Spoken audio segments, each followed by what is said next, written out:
So I don't know whether you have come across the term street crossers. This is the term that's used to describe somebody who, when they're walking down the street and they come across a friend or someone that they know who's experienced a traumatic experience, so for example a bereavement or that kind of thing, they really don't know what to say, they don't know how to interact with them. So in order to avoid the conversation, they cross over the street to avoid the embarrassing conversation. This term came up in a study that we've been conducting, looking at the experiences of people who have had a miscarriage or a stillbirth, or have had to have a termination following a diagnosis of fetal abnormality.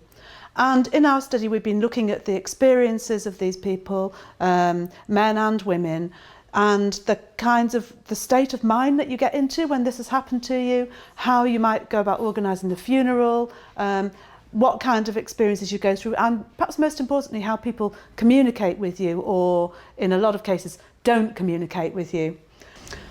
This week is Baby Loss Awareness Week, so it's a good time to be thinking about the experiences of people who've been through a pregnancy loss. It's not an uncommon occurrence. So 1 in 8 pregnancies in the UK will end in a miscarriage, and 1 in 200 approximately will end in a stillbirth. So it happens to a lot of people. We probably all know someone who's been through this, even though we may not know that we know them. And one of the things to think about is how to communicate with people. So, as I was saying before, a lot of the people that we spoke to said that they had friends or family who would just avoid talking to them about the loss altogether because they were too embarrassed. And for many of the people we spoke to, this was absolutely the worst thing, because they want to validate their baby, they want to talk about their baby. The baby has a name, they want people to use the baby's name. And they found this kind of silence one of the hardest things to deal with following the loss, which is already extremely hard. One of the things that we encountered was a range of ways in which people talked about the experience. So people would sometimes use the term pregnancy loss. Others absolutely hated that term because they would say, well, I lose my purse, I lose my keys, how can I possibly lose my baby? So for them the word loss was not appropriate. Others would talk about I lost my baby, and others simply talked about my pregnancy. And so I think one of the key things to take away from this is to listen to the language that people who've experienced the loss use themselves, and to mirror that language when talking back to them about what they've been through. But above all, to give them an opportunity to talk about it if they want to. If they clearly don't want to talk about it, then don't keep pushing, obviously. But I think the main voice that we heard was that people actually do want to articulate their feelings. So a little bit about how people do feel when they've been through the experience of pregnancy loss. In our research, we interviewed 35 people who've been through this experience. And although there was a lot of variety in the way they experienced the loss and the way they articulated this experience, there were quite a few common threads that ran through what a lot of people were saying. So one of the things is that a number of people felt, particularly the women, felt a kind of separation between themselves and their bodies. So they would talk about their bodies were not able to cope with the baby. They would then sometimes blame their bodies for what had happened. So my body was not able to deal with the pregnancy, or my body expelled the baby, and that was quite difficult for a lot of people.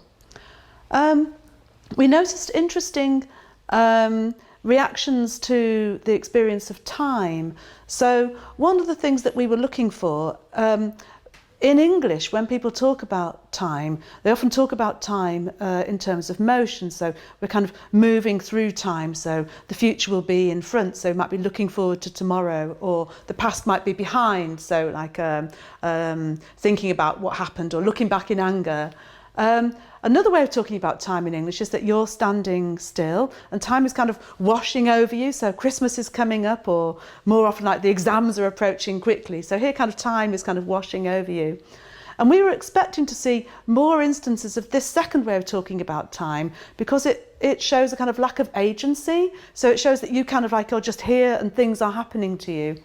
But in fact, what we found much more often in the people we spoke to was that they see time as something that's going round and round over here, and here they are kind of sitting outside the timeline, doing something which is kind of that they're not part of the world in a way, and they kind of come back into the world gradually in their own time and as they're prepared to. So it's a kind of like an interesting state of mind. It's a kind of another world that people enter following the experience of pregnancy loss. And if you know someone who's been through it, then trying to kind of enter their world with them, and coping with or being tolerant of some of the ways of thinking that may seem a little bit odd that accompany this kind of grief. So one of the things that we found was very common was that a lot of the parents talked about their child as if they were very much still alive. So one mother said that she wanted to show her baby the stars. Another one wanted to show her son his room. Even though he was dead, she still wanted to physically take the baby and show him these things. We have another very touching incident where one of the fathers he'd looked forward to having the 18th birthday celebratory drink with his son. And obviously that wasn't possible. But in a way it was possible because the midwives facilitated that. And so they said to him, you can go and have a beer with your son in the room in the hospital. And he did that. He sat and he spent some time with his son, talking to him, getting to know him in a way before the funeral. And so a lot of our parents would say things like they would have to create a lifetime's worth of memories in the space of like 1 or 2 weeks, which can be difficult, but these memories are really important because that's what people have to live with after the baby's been buried. And so you may have noticed that I'm actually in a funeral directors here, because one of the things that we were interested in was how do people who've experienced a pregnancy loss feel about the idea of having to organise a funeral. We had one person who commented, well, she said, people were asking me about coffins.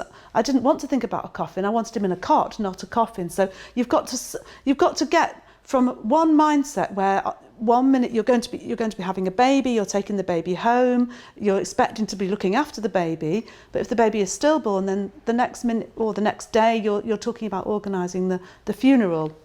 And this can be very hard for people. And a lot of them said that in the hospital they felt that they needed a bit more time to get used to the idea that they'd had a stillborn baby before they started to think about the funeral. They felt in some cases a little bit rushed into making these decisions. We also found quite a lot of variety across the country in terms of the amount of information that was provided to people about the kind of funeral that they can have when they have a stillborn baby. There's a lot of variation in the kind of funeral that you can have. The people often assume that you have to have the very, very traditional funeral with the big hearse and the baby in the coffin, etc. Whereas in fact you can do a lot of different things. You can carry the baby with you.